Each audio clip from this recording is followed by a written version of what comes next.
All right, guys, so here we have the Zoom75 TIGA. This is a 75% keyboard from Meletrix that has some other neat, nifty features, as you can kind of see looking around the board.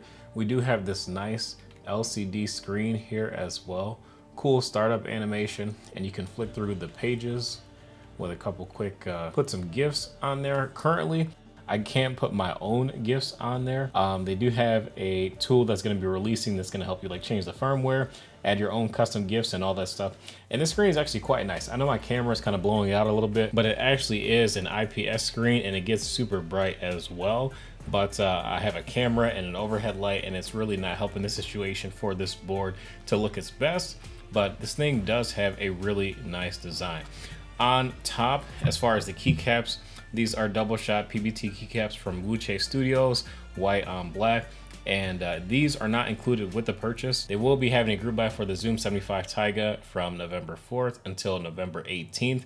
And more or less, we are going to be checking out this keyboard and seeing if it's worth the around $200 price point. I'll tell you right now, this thing is absolutely very, very nice. Most of it is done for you, and pretty much what you do at the end is going to be assembling the PCB the way you want it, as far as your switches and stabilizers, putting the foam in between those layers, and then piecing it all together and deciding if you want the LCD screen or additional keys there.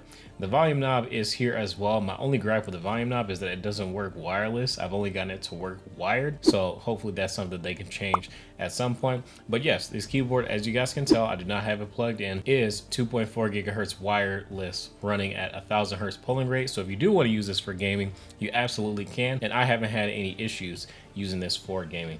Now, you guys probably seen me slip this badge off by accident, but this is a magnetic badge that you can put on the back of the keyboard like so, and there you go.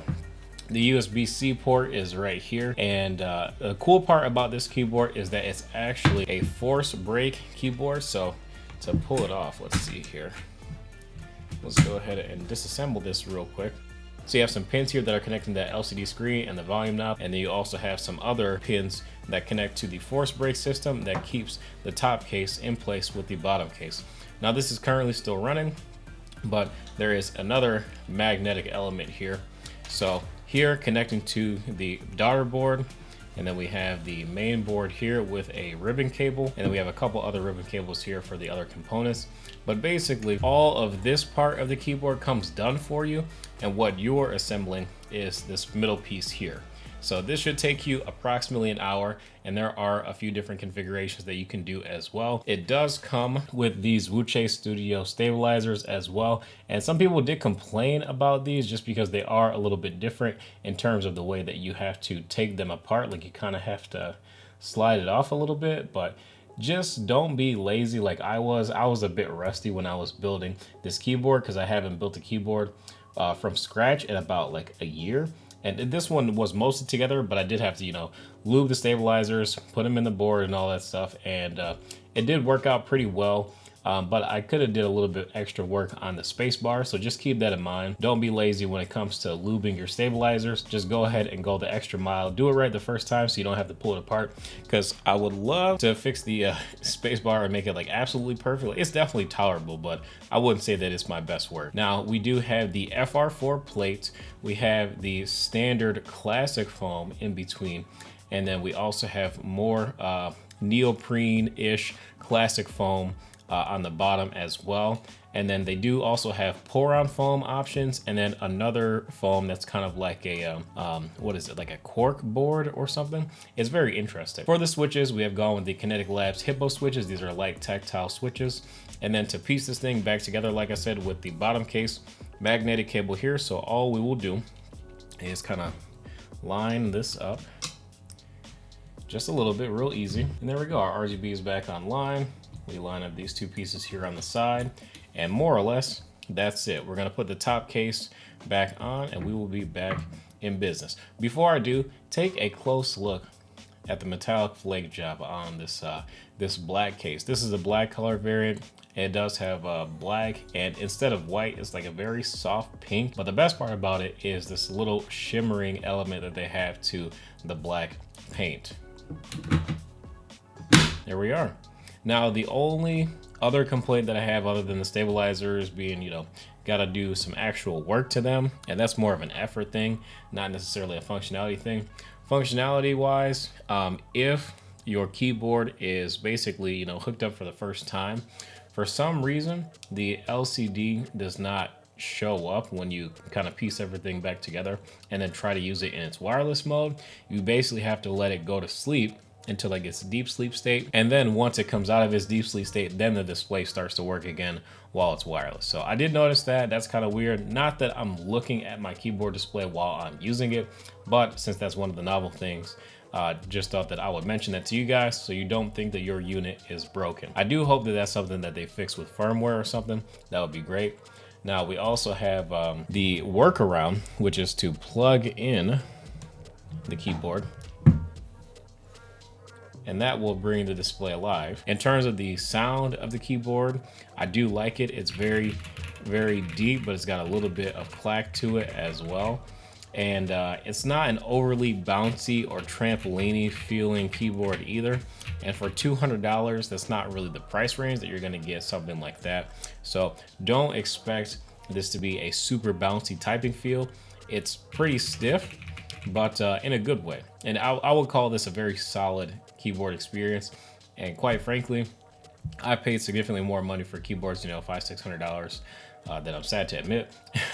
And they do feel a little bit different, but like when you're actually using it, you're not pressing down deep on your keys to get your keyboard to bounce. So I don't really value the super flexible, or I should say overly flexible aspect of having a keyboard, because quite frankly, it's just not practical, and it's not something that you're going to be using without thinking about it. It's not a natural feeling to say, wow, this keyboard typing experience is super bouncy. Like, that's just not how it goes. Here's a quick sound test of this keyboard, and then we'll go over some of the color options and let me know what you guys think. Oh, and we'll also talk about the mounting options as well.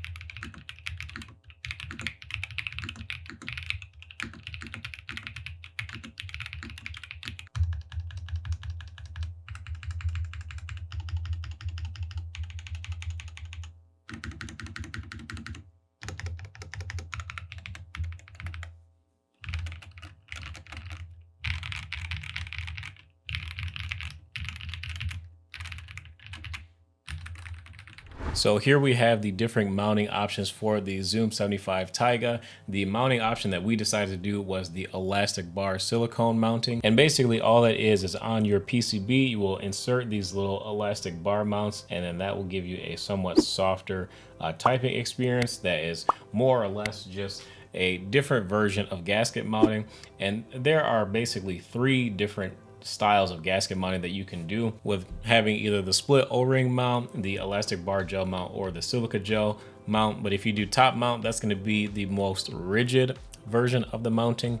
But I didn't have time to test absolutely every one of these sound profiles, and I'm perfectly content with the elastic bar mount as well, because it is really easy to pull the case off and make different changes and modifications to the keyboard without having to break out the screwdriver. We also have these upgraded paint jobs that they call acoustic coatings, and I think that on this black version with the little bit of sparkle, it did a really nice job for not horribly expensive price for $200 for more or less what I would definitely call a premium keyboard to get a paint job that looks this good in person.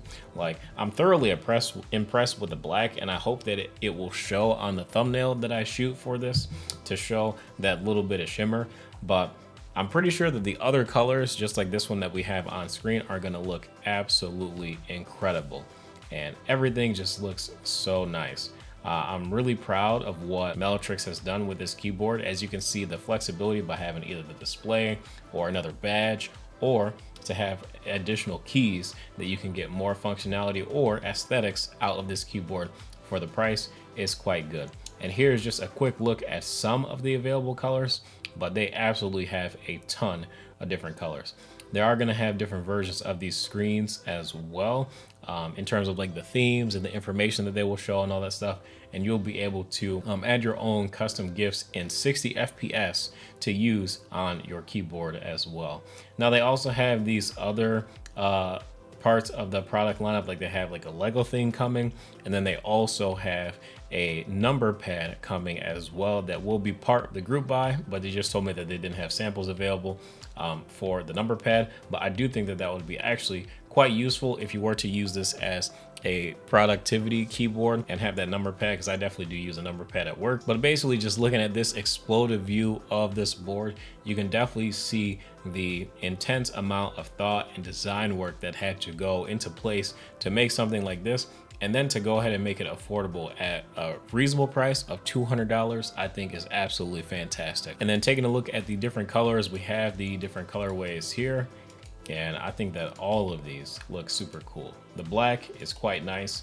If I had to do this over and not let them send me a random sample that I did ask for, I would probably ask for the gunmetal gray, but I didn't think that the gray would look as good in a thumbnail. And this black, I think I can do a little bit with the black to make it pretty cool for a thumbnail, but we'll see how this, happens on camera.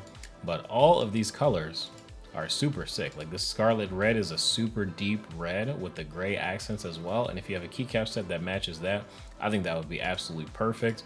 Green looks really nice, and the forest green is nice also. The grape purple is nice, but my favorite has to be that gunmetal gray. The E-white is pretty clean, but this slightly brownish gray, I'm not really feeling that one too much, so I'm glad I didn't get that one. But the white with blue is sick too. My favorite, if I was gonna buy one of these, I'd probably go with the gunmetal gray, just because my personality is probably pretty gray, and I think that that one looks pretty sick. But that is going to be it for this video, guys. Again, the group buy is going to be between November 4th to November 18th, and this keyboard is around $200, just depending on which color configuration that you do pick. And just remember, the bottom piece will be completely assembled, but the middle portion, which is going to be your PCB, popping on your switches, and doing your stabilizers and all that stuff, will be things that you will have to do. And the unboxing experience is actually quite nice as well. Like, this was the box that it came in. It says Zoom75 TIGA right here. You flip it open, it's magnetic. And they did mention to me that the packaging is probably not going to be exactly the same. They are planning on making the full packaging of the keyboard smaller to cut costs for shipping. And then they will also have some like fairly inexpensive mystery items that you guys can get as well. So look out for that in the group buy. And let me know what you guys decide to do in the comment section below if you are going to heavily consider this really nice 75% keyboard, because you can do this. There's that new the new glorious one that came out. That's like kind of interesting, but I see how that one gets like super pricey very quickly. And this, I think, for, let's just say, around $300 all in when you include your switches and your keycaps, I think you can get an absolutely stellar deal with this board. Now, the last thing I want to talk about real quick before I head off, they actually gave you this super nice thick rubberized USB-C cable, and you guys probably seen it earlier in the video. There was like a little blue light that shows up right here that looks really cool, and this is just a very high quality cable that is a great value add for something like this. Ton of value here for about 200 bucks. Let me know what you guys think in the comment section below.